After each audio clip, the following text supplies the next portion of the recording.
大家好. 여러분 안녕하세요. 오늘은 중국 문화 속 발음 이야기에 대해서 공부를 해볼게요.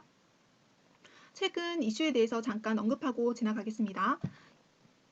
한 예능의 캐릭터 이름을 선정하는 과정에서 글로벌하게 중국 이름으로 지어볼까요? 마오 怎么样? 마오 어때요? 라고 이야기를 했을 뿐인데 중국 네티즌들이 가볍게 넘어가지 않았고 심지어 악플까지 단 사례가 있었죠. 자, 중국의 헤드라인입니다. 이효리가 로화, 화는 중국을 가리켜요. 중국을 욕되게 한 행위로 사람들을 분노케 했던 시엔자깐 만어 놀면 뭐하니 프로그램이 사과문을 냈다라는 그런 기사예요. 마오쩌둥 누구죠? 마오쩌둥 중국의 초대 주석이자 신중국을 수립한 인물입니다. 천안문 광장에도 걸려있고 중국 화폐에도 있는 유일무이한 인물이라고 할 수 있죠. 이 마오라는 성은 중국에서도 0.2%만 있는 희귀성씨 중에 하나라고 해요. 그래서 중국과 마오가 결합되면 자연스레 중국인들은 마오쩌둥을 떠올리게 됩니다. 실제로도 마오쩌둥을 마오라고 줄여 부르기도 하고요.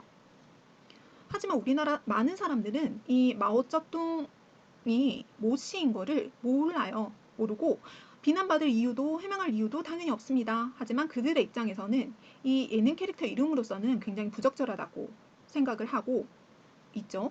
그래서 자유로운 표현이 보장되는 우리나라 입장에서는 그들의 이런 반응이 당연히 이해가 안 되는 상황이라고 할 수 있습니다. 이러한 것들을 통틀어서 해음현상이라고 해요. 어떤 한 단어가 의미 같거나 비슷하여 다른 단어의 이미지를 연상하게 되는 현상. 우리는 이미 숫자와 관련된 해음을 배웠습니다. 중국인들이 좋아하는 숫자 빨리 떠올려 보세요. 세 가지가 있었죠? 뭐가 있었죠? 6, 8, 9, 세 개. 리오는 모든 일이 순조롭게 되다. 리오 따슌에서 6, 해음 현상이 있었고요. 빠는 돈을 벌자의 파차이의 파와 발음이 유사하다고 중국인들 돈 좋아하죠. 그래서 굉장히 선호하는 숫자입니다. 오래 살다 오렐구 지오와 숫자 9의 발음이 같아서 역시 선호합니다. 자, 우리보다 더 중국인들은 이러한 해음 현상을 통해서 자신의 기룡화복이 결정될 수 있다고 믿는 경우가 많아요. 그리고 의미를 부여를 해서 물건을 선호하거나 금기시하는 경우도 많습니다. 이런 현상이 중국인들의 일상생활에 어떤 영향을 끼치고 있는지 하나씩 알아보도록 할게요. 차 위에 도마뱀 모양을 붙이는 이유.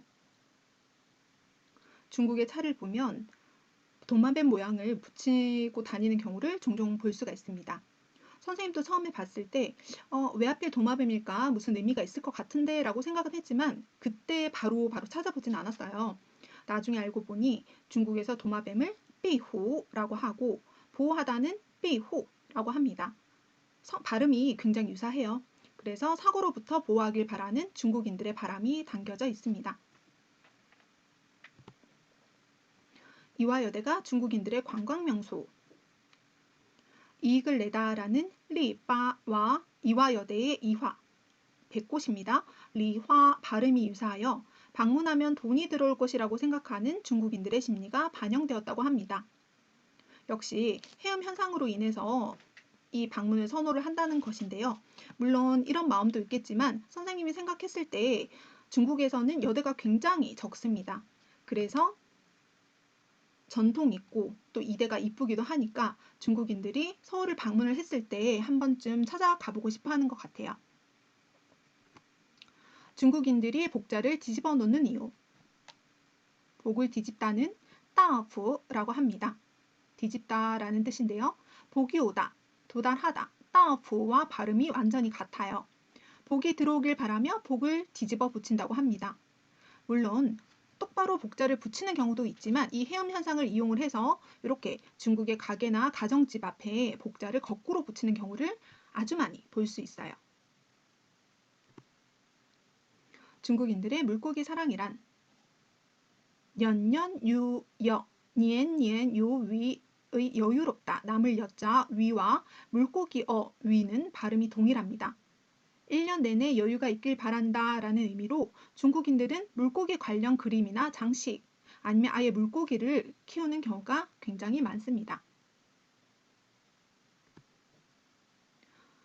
폭죽을 터뜨리는 이유는 폭죽을 터뜨리다는 爆竹라고 합니다.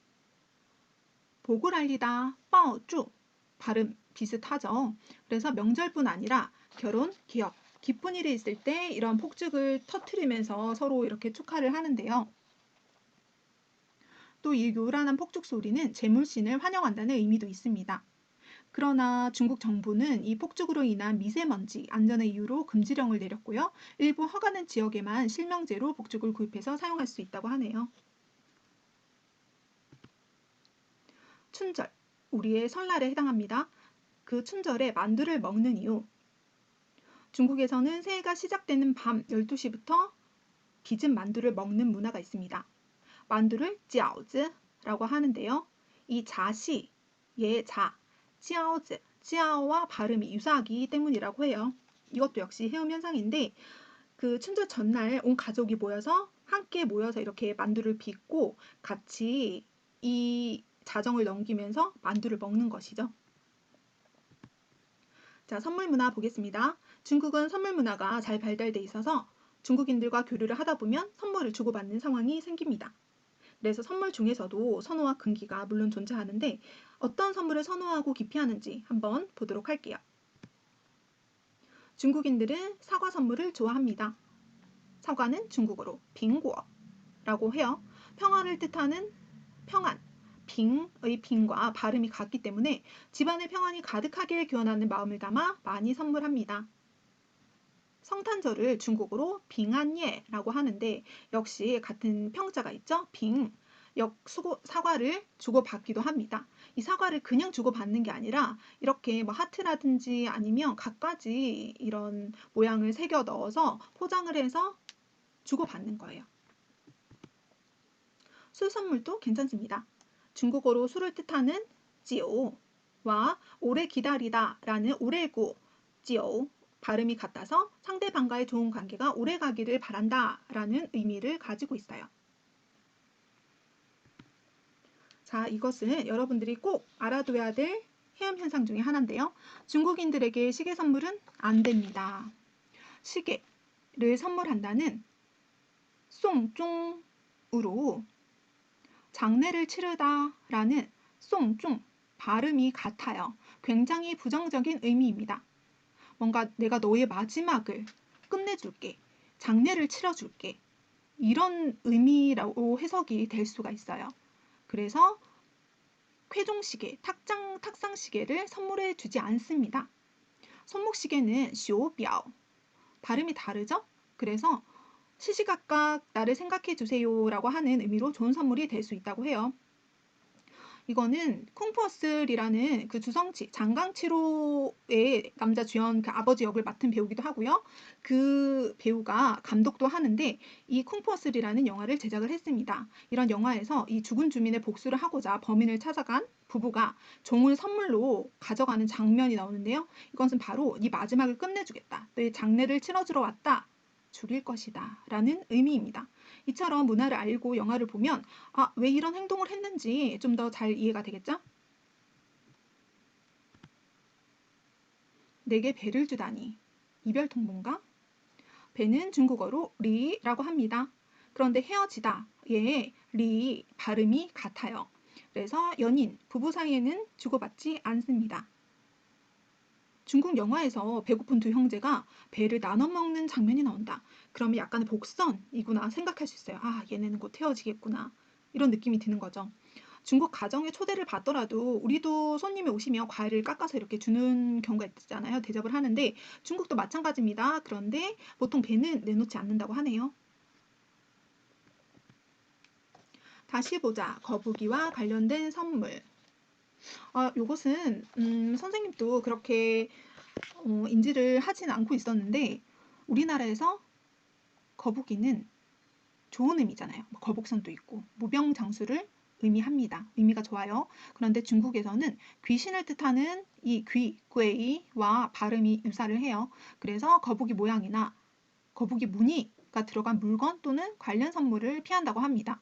우리 입장에서는 거북이가 무병장수 좋은 의미니까 뭔가 선물을 해줄 법도 한데 그것을 받는 중국인들은 굉장히 좋아하지 않을 가능성이 많다는 거. 그래서 피해야 한다는 거. 중국인들과 식사 시 생선 뒤집지 마오. 생선, 아까 전에 물고기 사랑 얘기를 했었죠. 항상 풍족함을 기원한다는 뜻. 중국 정식 요리에서는 빠지지 않습니다. 그런데 생선을 먹을 때는 이렇게 뒤집어 먹지 않는다고 해요. 생선을 뒤집는 것은 생선이 곧 복이잖아요. 아까 여유라고 했죠. 생선을 뒤집는 것은 복을 뒤집고 여유로움을 멀리하는 의미라고 해서 금기시된다고 합니다. 특히 어부에게는 비바람을, 농부에게는 태풍이나 자연재해를, 운전기사에게는 주행사고를 암시한다고 하니 이런 직업군을 가진 중국인들의 식사 자리라면 이런 것은 더욱더 주의를 해야겠죠. 녹색 모자의 의미. 중국에서 녹색 계열의 모자를 쓴다는 것은 배우자의 불륜을 뜻합니다. 그래서 절대로 연인이나 부부에게는 선물하지 않아요. 만약에 남편 되는 사람이 이 녹색 모자를 쓰고 있으면 나의 배우자가 바람을 폈다. 이렇게로도 해석이 될 수 있는 거예요. 물론 뭐 예전에부터 이렇게 내려오는 그런 화법이긴 하지만 시대가 달라졌다곤 하지만 아직도 중국 거리에서 녹색 모자를 쓴 중국인들은 찾아볼 수 없습니다. 중국인들에게 우산 선물은 피하기. 우산은 중국어로 위산, 산이라고 하는데 흩어지다, 흩어질 산, 산과 발음이 유사해서 선물로 좋지 않아요. 이것은 약간 말장난이라고 할 수 있는데요. 机不可失, 机不可失, 기회를 놓쳐서는 안 된다. 이 찌는 기회할 때 기자입니다. 기회를 뜻하는 기와 찌라고 중국어로는 발음을 하고요. 닭을 뜻하는 그 개, 찌, 중국어에서는 찌라고 합니다. 발음이 동일한 것을 이용한 광고입니다. 그래서 이 기회가 들어가는 곳 대신에 닭을 넣은 거예요. 닭을 잃을 수 없다. 치킨을 놓쳐서는 안 된다. 굉장히 기발한 광고죠. 마지막으로 이밍징런이라고 해서 중국의 안들 광고입니다. 이밍징런, 이것도 역시 성어인데요. 한번 울면 사람을 놀라게 하다라는 뜻으로 평범한 새가 한번 울면 또는 평범한 네가 한번 무슨 일을 시작하면 사람들을 놀라게 할 정도로 큰일을 이루다라는 뜻입니다. 그런데 이 울다는 민과 밝을병, 이 중국어에서는 밍 발음이 동일해요. 그래서 한번 밝으면 사람을 놀라게 한다. 밝아서 못 자겠네. 안대가 필요하지? 그럼 하나 사. 이런 광고인 거죠. 자, 오늘은 중국의 발음을 이용한 문화, 현상, 그리고 선물에서는 안 되는 것들을 배워보았습니다. 여러분들 잘 기억하길 바랄게요. 따자 싱콜러 수고했습니다.